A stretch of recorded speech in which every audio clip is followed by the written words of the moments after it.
Since it is WrestleMania season, I bring you some more WrestleMania content. On this video, I'm just going to be counting down a list of my 10 worst WrestleManias of all time. This is the very worst of WrestleMania, bro. Like, these WrestleManias, it's not really an honor to be on this list, I guess. And it's all subjective.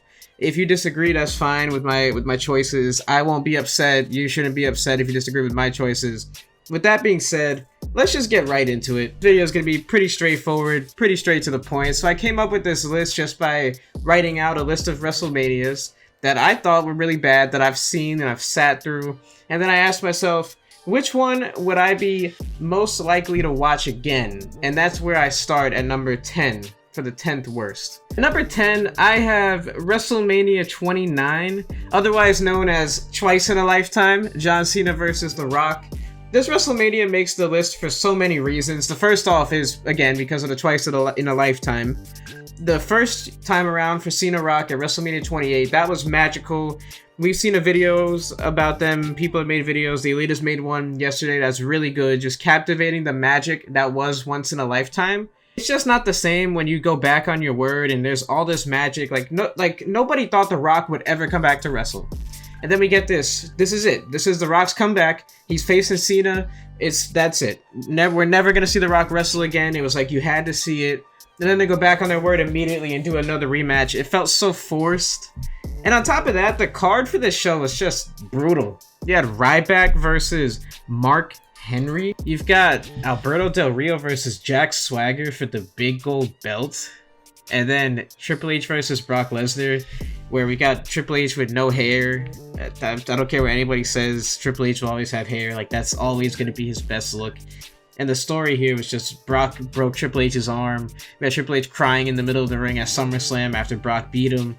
So then Triple H comes back here and he puts his career on the line and we're like, okay. And he just beats Brock. Whatever. The only good thing about this show is The Undertaker versus CM Punk. If you take Undertaker versus Punk off of this card, this is single-handedly the worst WrestleMania of all time. Like, it wouldn't even be close without one legendary match to look back on in a fond way. Then at number 9, I have a more recent WrestleMania, WrestleMania 35. This WrestleMania is basically on the list because, one, it was way too long. Like, this WrestleMania went 8 hours. It was after midnight when the main event of Becky Lynch versus Charlotte Flair versus Ronda Rousey went on the air. It was like 8.5 hours long. Like, come on, man. We're gonna have a WrestleMania that long? For what reason, bro?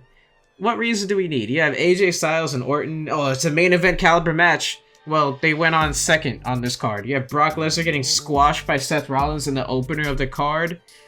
There's two redeeming qualities about this. But it was Batista's last match versus Triple H. It was very good. And then Kofi Kingston winning the WWE Championship from Daniel Bryan. That was a big moment. The main event was what it was. Baron Corbin retiring Kurt Angle in a match in just like towards the end of the card. It's like 11:30 at night. Like, nobody cared to see Baron Corbin retire Kurt Angle. It was terrible. This WrestleMania is just too long. You have Shane McMahon versus The Miz in a Falls Count Anywhere match that nobody asked for. Babyface Miz. Like, no. Nobody asked for that content, bro. I'm sorry. Number 8. I have another recent WrestleMania, the one that took place right before 35. So, as you can see, a lot of the WrestleMania 30s are going to make this list. A lot of the 30s, bro. It's just, the 30s have been pretty bad for the most part, aside from the first two. WrestleMania 34, disappointment, I think, would be the way to sum up this WrestleMania in one word. You had John Cena versus Undertaker, 2 minutes and 45 seconds, like, the most disappointing match of the entire show. I don't care. Like, AJ Styles and Nakamura was disappointing, but not more disappointing than The Undertaker and John Cena. Are arguably the two biggest stars in wrestling history going at it one-on-one for the first time ever at WrestleMania. The first time as Super Cena and then the Dead Man. Like, they wrestled once as the American Badass and Doctors of Thuganomics, but it was like, this was a moment. Like, this was supposed to be like a big WrestleMania match that went like maybe 12-15 minutes, had near falls, had drama, had a good story. And then you had AJ Styles versus Nakamura, which had all this hype.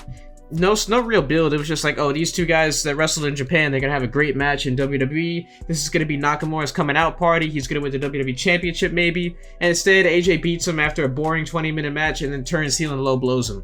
And the main event was just a disappointment again, like Brock Lesnar versus Roman Reigns. Like, nobody really asked for that again. The only redeemable quality about this is Kurt Angle and Ronda Rousey versus Triple H and Stephanie. Easily the best match on the card. Everything else was just not good. Charlotte versus Asuka was okay, but Charlotte beat Asuka, and that kind of took away from it there. Like, as soon as Charlotte beat Asuka, I was like, yeah, I just don't care. At number 7, I have WrestleMania 16, or WrestleMania 2000, as you may know it by. This basically was headlined by a McMahon family feud. So every member of the McMahon family had a wrestler that they were representing in a fatal 4-way match. Linda McMahon brought back Mick Foley out of retirement. Big Show was represented by Shane McMahon. Vince was represented by The Rock. And Stephanie represented Triple H, obviously. And that was your main event. And it was a fatal 4-way match. It was like a 35-minute match. I couldn't watch it back if you paid, unless you paid me. Like, that's really the only way I'm gonna watch it back. Like, I'm not gonna watch it for no reason, unless I was getting paid. So yeah. Then you had, Chris Jericho versus Benoit versus Kurt Angle. That was a pretty good match on the undercard. And you had the first ever TLC match. But that's just not enough to really, warrant this WrestleMania being considered a good WrestleMania. Because this is 2000. This is the heart of the Attitude Era. I just can't let them get away with this mediocrity. The show in 2000... You have all the talent you've ever had. You have Benoit, you have Eddie Guerrero here, I believe, Jericho, Kurt Angle. Why not Triple H versus Rock one-on-one? And then you could have Mick Foley face someone on the undercard, and Big Show face someone on the undercard. And that would have been fine, but instead you have a fatal 4-way, the first ever fatal 4-way, and I think the only fatal 4-way in the main event of WrestleMania. It's just bad. It's just not a good WrestleMania. It's not one that I could watch back. I'd much rather watch back WrestleMania 29. I'd rather sit through Triple H versus Brock Lesnar, again, because that was actually a good match. Just the story just wasn't there. So yeah, then at number 6, I have WrestleMania 4. This WrestleMania is just boring. It's not bad. It's not a horrible WrestleMania. It's just boring. It's a tournament to determine the vacant World Wrestling Federation champion. That's really all it was. And we got the rematch of Hogan and Andre that ended in disqualification after a couple minutes. Hogan helped Randy Savage get the win. We saw the birth of the Mega Powers, the handshake. This WrestleMania it was boring. There's just no redeeming qualities about it. There's no real good matches on this card. Jake Roberts versus Rick Rude is probably the best match on this card. Greg Valentine versus Ricky Steamboat. So there's some good matches, but the quality of matches is what you would see on a Raw nowadays. So it really wouldn't be worth watching, in my opinion. There's just nothing really I could say about this one. WrestleMania 2, another WrestleMania before my time. And a lot of people regard this as the worst WrestleMania ever. And I get that. I understand why you would put it at number 1. I have it at number 5 because I don't think highly of it either. The main event, Hulk Hogan versus King Kong Bundy, by far and away an underwhelming WrestleMania main event. Out of the Hulk Hogan era, this WrestleMania main event and the one he had with Sid in 92 are just they just don't fit with his other WrestleMania main events. But the one with Sid is just even worse because why Sid? Why not Ric Flair? But this one, I get it. They had a big heel in King Kong Bundy. You had Roddy Piper boxing Mr. T. And then on top of that, this WrestleMania took place from 3 different places. It took place in LA, Chicago, and New York. So it is innovative in that sense that WWE, they tried to do something out of the box, do something ordinary, unordinary, extraordinary, and it just didn't work out. But there's just nothing here. It's 12 matches, and it's too confusing, switching locations. It's not something I would really ever want to go back and watch. I haven't seen it in full, and I don't think I ever will. These are all the most WrestleManias that I see thrown out there as the absolute worst. People say 11 is the worst. People say 2 is the worst. And some of the others coming up on my list. So, WrestleMania 11, you have Lawrence Taylor versus Bam Bam Bigelow. That's just bruh. What? Come on. But there were some good matches on this card. Bret Hart versus Bob Backlund I thought was good. I've actually watched this WrestleMania a couple times. And I enjoy Bret Hart versus Bob Backlund. I enjoy Shawn Michaels versus Diesel. I enjoy the tag team match even with Owen Hart and Yokozuna. But to have a WrestleMania be headlined by Lawrence Taylor and Bam Bam Bigelow is just unexcusable. And even though some of the matches are enjoyable, it still doesn't make it a good WrestleMania. Bret Hart versus Bob Backlund in 1995, where Bret Hart's the biggest star in the company. That's the best you can do with him is Bob Backlund. It's kind of is what it is. Just not a good WrestleMania. Lawrence Taylor main eventing a WrestleMania. I get it. They were in Connecticut. They were trying to capitalize on the magic of the Northeast, but it just looks worse in hindsight. Then coming in at number 3, I have WrestleMania 32. This is definitely the worst WrestleMania of the modern era, of the last 20 years. I just don't think it's close. And you could argue 34 or 35 or even 36. I would listen to that argument, but for me, it's 32. Nothing really happened on this WrestleMania. We had Chris Jericho versus AJ Styles. It wasn't even their best match. They had wrestled like 3 times already leading up to this, so I didn't particularly care. You had The Undertaker, a 52-year-old man going up against Vince McMahon. Vince McMahon's 46-year-old son, Shane McMahon.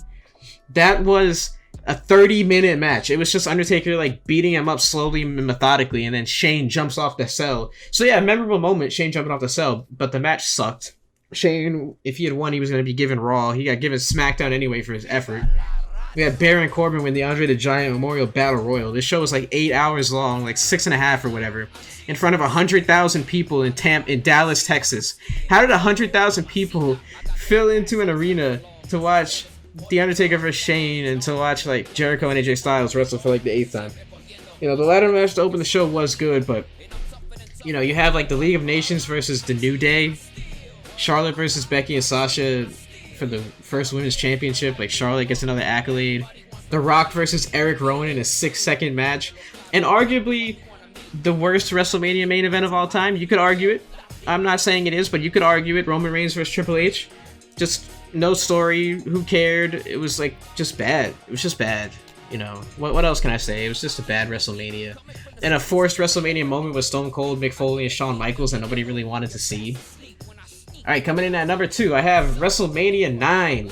This is the one that I get seen thrown out the most, along with the one that I have in number 1. These 2 WrestleManias, from what I've been observing on Twitter, Facebook, and other social medias, these 2 WrestleManias are just thrown out as the absolute worst. The WrestleMania 9, I can definitely understand the argument for why it would be the worst.